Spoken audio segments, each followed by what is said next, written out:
संसार किती दुबळा असला, गरीब असला, तर ती गरिबी झाकण्याचा प्रयत्न करत असते. दिवाळीचा सण असू द्या, आता दिवाळी झाली, दिवाळीचा सण असू द्या, संक्रांतीचा सण असू द्या, कुठलाही सण असू द्या, आणि त्या सणाला जर एखाद्याची गरीब परिस्थिती असेल आणि त्या सणाला जर तिच्या नवऱ्याने तिला साडी घेऊन नाही दिली, तर ती चार चौघामध्ये म्हणत नाही माझ्या नवऱ्याने मला साडी घेतली नाही म्हणून. याच्यापेक्षा माझ्या माता भगिनीच्या घरी जर एखादा तिचा जावई जेवायला येणार आहे असं कळल्यानंतर ती म्हणते का जावई बापू माझी आता परिस्थिती चांगली नाही, नंतर या जेवायला. अहो नाही ना, अहो नाकातला मोती ठेवी गहाण आणि राखी जावईचा. कुणा कुणाला जावई आलेत आपला केला इशारा जाता जाता. अरे नाकातलं मोती ठेवी गहाण आणि राखी जावयाचा मान. आता जावई घरी जेवायला येणार असं कळल्यानंतर एवढा सुंदर स्वयंपाक करते, एवढा सुंदर स्वयंपाक करते, आणि जावई घरी आल्यानंतर तो सुंदर केलेला स्वयंपाक खात असतो महाराज.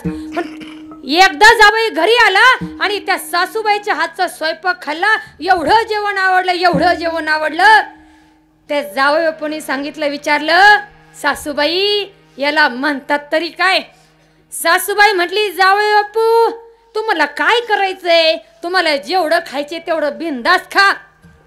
नाही नाही सासूबाई मी का विचारतोय, कारण की माझ्या बायकोला म्हणजे तुमच्या मुलीला घरी गेल्यानंतर असा स्वयंपाक करायला सांगायचंय म्हणून विचारतोय.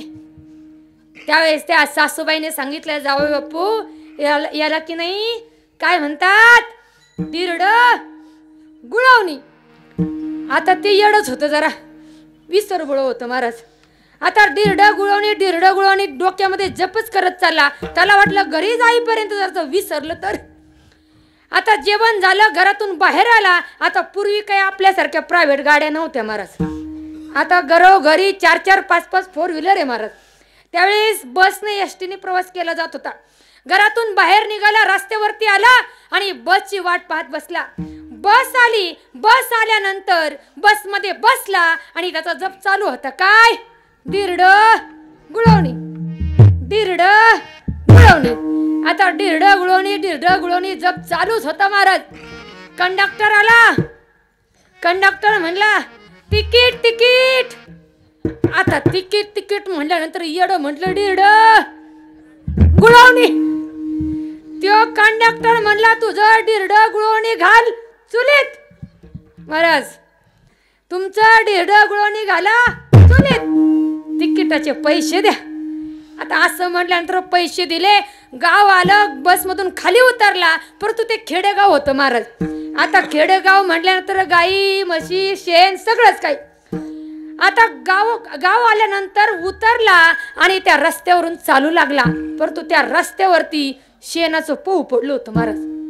आता चालत असताना चालता चालता चालता चालता त्या जावई बापूचा पाय पडला कशावर, शेणावर. अंग असू एकच नंबर महाराज. लग्न झाले, अरे बापरे सगळ्यांनी लवकर उरकले महाराज. नाही तर काय 20 वर्षापूर्वीचा पराक्रम आपल्याला आता बघावं लागतंय महाराज. अहो 35-35चे 40-40चे नवरदेव बायकच मिळाना तर काय केले कर्म झाले तेच भोग आले. कुठं होतो आपण? शेणाच्या पावावरती जसा पाय पडला तसं ती घसरलं, आणि जसं घसरलं तसं पसरलं, आणि जसं पसरलं तसं ते विसरलं ना काय डिरड गुळवणी. आता घरी गेला, घरी गेल्यानंतर बायकोने विचारला हो काय म्हटली माझी आई, तुमची सासूबाई, अहो काय जेवण केलं होतं? तो म्हटला ग तुझ्या आईने माझ्या सासूने एवढं सुंदर स्वयंपाक केला, एवढा सुंदर स्वयंपाक केला, जसा तुझ्या आईने स्वयंपाक केला तसा तू कर. ती म्हटली अहो जो काही स्वयंपाक केला त्याला नाव गाव काहीतरी पत्ता असेलच ना. अहो काय स्वयंपाक केलता, कुठला पदार्थ केलता तेवढं तरी सांगा. तो आता ते एवढंच होतो, म्हटला मला काही माहित नाही. आता मला काही माहित नाही म्हटलं. ती म्हटली अहो दवाखान्यामध्ये जायचं म्हटलं, तरी गेल्यानंतर डॉक्टरांना सांगावं लागतं, डोकं दुखतं का हात दुखतं का शेजाऱ्याचा बंगला पाहून पोटात दुखतं, सांगावं लागतं. तो पुन्हा म्हणला मला काही माहित नाही. आता माता भगिनी जोपर्यंत त्यांची सहनशीलता आहे तोपर्यंत यांचं ऐकून घेता की नाही. आणि एकदा का दुर्गेचा अवतार धारण केला मग बाबा बाबा बाबा कुणाच्याच राहत नाही. आता तिला एवढा राग आला ती म्हणली अहो तुमच्या काय डोक्यातल्या वायर निसटत काय. आता मला सांगा गावामध्ये एवढा वागणारा माणूस तो म्हणला गावामध्ये गेल्यानंतर वर तोंड करून कुणाची बोलायची हिम्मत होत नाही आणि तू म्हणती डोक्यातल्या वायरी निसटल्यात का. आता जसं वायरी निसटल्यात का म्हटल्यानंतर असं त्याने बायको धुतली, अशी धुतली हा अशी धुतली. आमच्या वहिनीला असं मारू नका. अशी धुतली. आता मला सांगा शेजारी भांडण चालू असं झाल्यानंतर आपण लगेच जातोच बघायला कार्यक्रम काय झाले. लोकांचं कसं आहे आपलं ठेवायचं झाकून, पुढचं नाही म्हणणार मी. आता शेजारची रखमाबाई पळत आली म्हणली का ग पारूबाई. इथं नाही ना पारूबाई आय होय कोण आहे तुम्ही नाही मी तिकडूनच सांगते. रखमाबाई म्हणली अगं पारूबाई तुझ्या नवऱ्याचं तुझ्यावर एवढं प्रेम होतं आणि आता मात्र तुझ्या नवऱ्याने एवढं तुला मारलं महाराज. तुम्हाला सांगते मारायचं सोडायचं नाही, चुकीला माफी नाही. एवढं मारलं अगं मारून तुझी पाठण्णा एवढी लाल झाली दिरड्यासारखी झाली. आता असं म्हटल्यानंतर शेजारी इथे उता आलाच होता. तो म्हणला अगं तेच दिरड गुळवणी. आता मला सांगा हे प्रपंचामधलं झालं. प्रपंचामध्ये काही गोष्टीचा विसर पडल्यानंतर मार खावा लागला परंतु याने आपल्या आयुष्यामध्ये एवढी हानी होत नाही.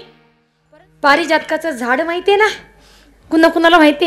अहो पारिजातकाचं झाड आदल्या दिवशी त्या झाडाला कळी येते आणि दुसऱ्या दिवशी उमलते आणि दुसऱ्या दिवशी फुलामध्ये रूपांतर झाल्यानंतर ते फूल खाली पडतं. अगदी 2-2.5 तासाचं आयुष्य त्या पारिजातकाच्या फुलाला भेटतं. परंतु पहा एवढ्या कमी वेळेच्या आयुष्यामध्ये जो कोणी त्या फुलाजवळ जाईल ना त्या फुलाजवळ गेल्यानंतर त्या पारिजातकाचं फूल प्रत्येकाला सुगंध देण्याचं काम करत असतं.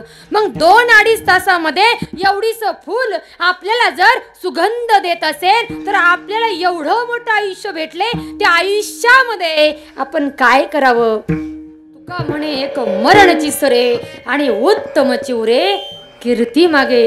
पहा उत्तम अशी कीर्ती आपली मागे राहिली पाहिजे. अशा पद्धतीचे जीवन आपण जगलं पाहिजे. पहा मग जीवन जगत असताना या संसारामध्ये संसाराचा सुद्धा काय ना कंटाळा येतो ना. आला असेल तुम्हाला महाराज. अहो नको होतं. अरे किती मुलांसाठी केलं किती काही करा तरी मुलं म्हणतात बाबा तुम्ही आमच्यासाठी काय केलं. अहो काहीच नाही केलं. अहो बाबा तुम्हाला कळतं तरी काय. अरे त्या बापाला जर कळलं नसलं ना कळत नसतं तर त्यांनी स्वतः फाटलेली कपडे आणि तुटलेली चप्पल घातली नसती. अरे त्याला कळतंय माझ्या पोराचं भविष्य घडवायचंय माझ्या मुलीचं भविष्य घडवायचंय. अरे बाप जेवढा आपल्या मुलासाठी करू शकतो ना तो दुसरं कुणी करू शकत नाही. अरे बापाची जागा चुलता घेऊ शकत नाही, मामा घेऊ शकत नाही, आजोबा घेऊ शकत नाही. कारण बाप हा बापच असतो. परंतु तो बाप समजला पाहिजे. जे भागतात थकतात यांना आम्ही पुन्हा परमार्थामध्ये आणतो आणि जीवनामध्ये जीवन जगत असताना ज्यांना मी वचन दिले त्या वचनाची पूर्तता करतो. भवंगाचं 4थं चरण. तुका म्हणे शेष सेवी न आवडी वचन न मोडी. खऱ्या अर्थाने माझ्या कीर्तनरूपी सेवेसाठी ज्यांनी सुंदर अशी गायनाची साथ केली महाराष्ट्रातील सुप्रसिद्ध गायनाचार्य गजानन महाराज सोमटकर यांचं अंतकणापासून आभार व्यक्त करते. आणि वेळोवेळी 15, 16, 17 वर्ष झाले महाराज कांबळे महाराज पहा किती भावाचं प्रेम आहे महाराज.